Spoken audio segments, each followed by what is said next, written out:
Hi, everyone. Happy Thursday. So, tonight we're going to be talking about coping skills.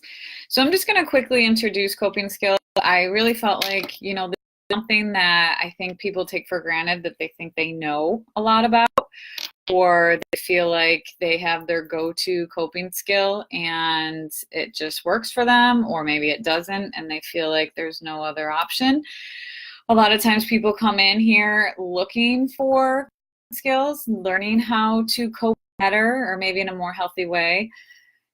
So it's definitely, I think, something that every single person needs to think about and needs to know and gauge where you're at with how you cope. Hello, Elaine. Welcome. So when you think of coping skills, what do you think? Do you tend to think unhealthy coping skills? Or do you think healthy coping skills? Or do you not even know the difference? So when you think of coping skills, do you think about how people tend to cope in a really poor way? Maybe you can start thinking about maybe how you cope in a poor way or how you know others who don't do a very good job at coping. Maybe they just, use drugs or alcohol as just their way to cope with life. Or maybe they work too much, maybe they have a gambling issue, maybe they have some other kind of addiction, right? Because when we think of coping skills, when we think of unhealthy coping skills, it is all of the addictions, right? You can list all the multiple addictions: drugs, alcohol, gambling, sex, work, food, right? All of these things that people definitely find some relief in, find some escape in, and they utilize it when they are feeling overwhelmed or stressed, because what coping skills are is just a way to be able to process the emotions of a negative circumstance or an event. Okay, so we need to know how to cope when things are going well, or a terrible event has happened, or trauma has happened, or a loss has happened, or dealing with negative things in your life or feelings or, just thoughts, things like that. So a lot of times people don't learn healthy coping skills because they have just already learned something that's unhealthy, that's a quick fix. So say, for instance, you're really upset about a loss of a relationship, you may go and have a drink. Just try and kind of, wallow in the alcohol to forget about your relationship you just lost. Maybe you don't know how to deal with just the pain of suffering that you've experienced or trauma that has happened in your life, and you turn to drugs. And it was a way to escape, to stop feeling the pain, the hurt. All of these things that are unhealthy are just so terrible because they're easily accessible, and it feels like such a quick fix. It feels like it works because it allows you to escape the emotion. It allows you to escape the pain or the grief or the suffering. But what happens is, as you can imagine, is that it just turns into something worse for you, because now you have an addiction to deal with. Now you have something that you have to fight against. And when you try to get rid of that addiction and that addictive behavior, now you, because you no longer have your addiction to hold on to, and you don't know how to cope now with the loss of the addiction and to deal with the emotions that are still very much there and alive. So that brings the other point: why unhealthy coping skills are not healthy, is the sense that you are just escaping. You are removing yourself emotionally from the pain or the suffering, but you're not getting rid of it. It's still there. It's still within you, and you are still going to have it once you have stopped the unhealthy behavior and coping skill. But the problem with healthy coping skills is that people don't want to do them.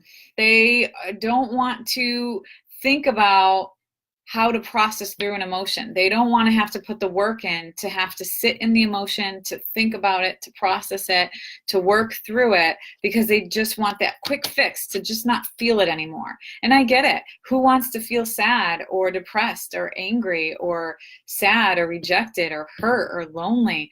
all of the negative feelings that we have, nobody wants to sit in those. Nobody chooses to say, hey, I want to just feel terrible and I want to sit in this. So we quickly want to just get out of it. So to choose a healthy coping skill isn't always ideal or appealing, because it actually makes you have to sit in it, talk about it, think about it, process it, and move on from it. Whereas the unhealthy coping skills, it allows you to just escape from it. But of course, as I mentioned, it brings on a whole nother set of problems.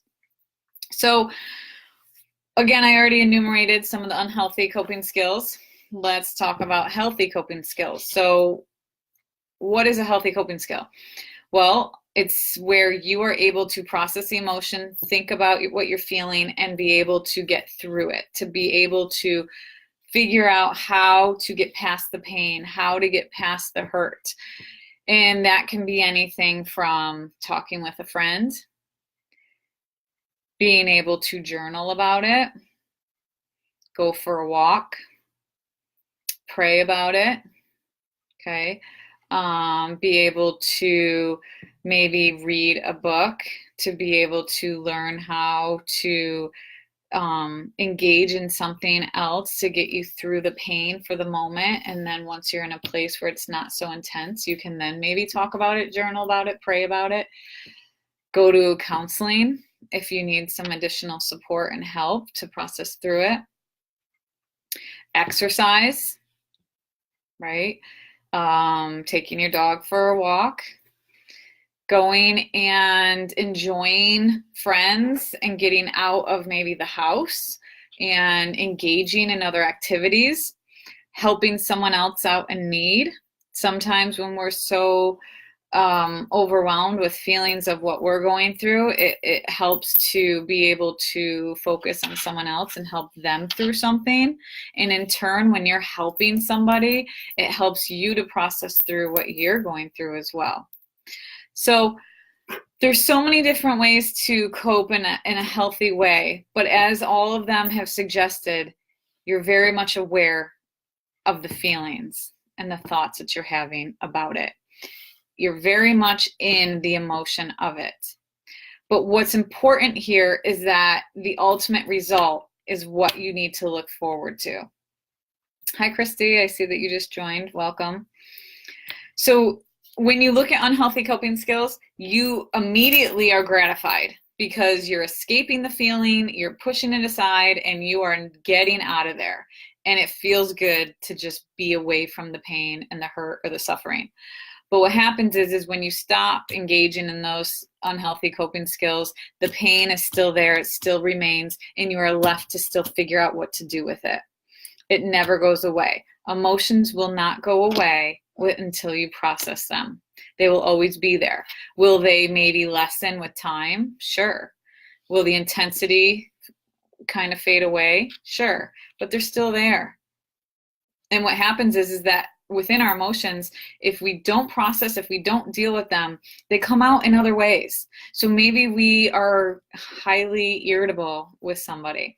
Maybe we're snippy. Maybe we, are not very kind to the people that we love, because there's these feelings that are there that end up being projected in a different way because you're not processing in a healthy way to get through them and to work through them.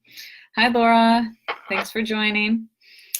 So with healthy coping skills, immediately, there's no gratification. You are sitting in the pain, you're sitting in the suffering, you're sitting in the hurt. But when you are dealing with them in a healthy way, you're doing exactly that. You're dealing with them. You are processing them, you're acknowledging them, you are working through what it means, you're working through the hurt and how to be able to move forward and to reset your perspective on yourself, the situation, people around you, and the world, and that you can get to a place where you are able to move past it and that those feelings are in the past and you can move forward in a healthy way. Now, of course, this is generally speaking. I understand that there are things large and small. There are hurts that are small and huge. There is pain that has been incredibly just damaging and deep within you.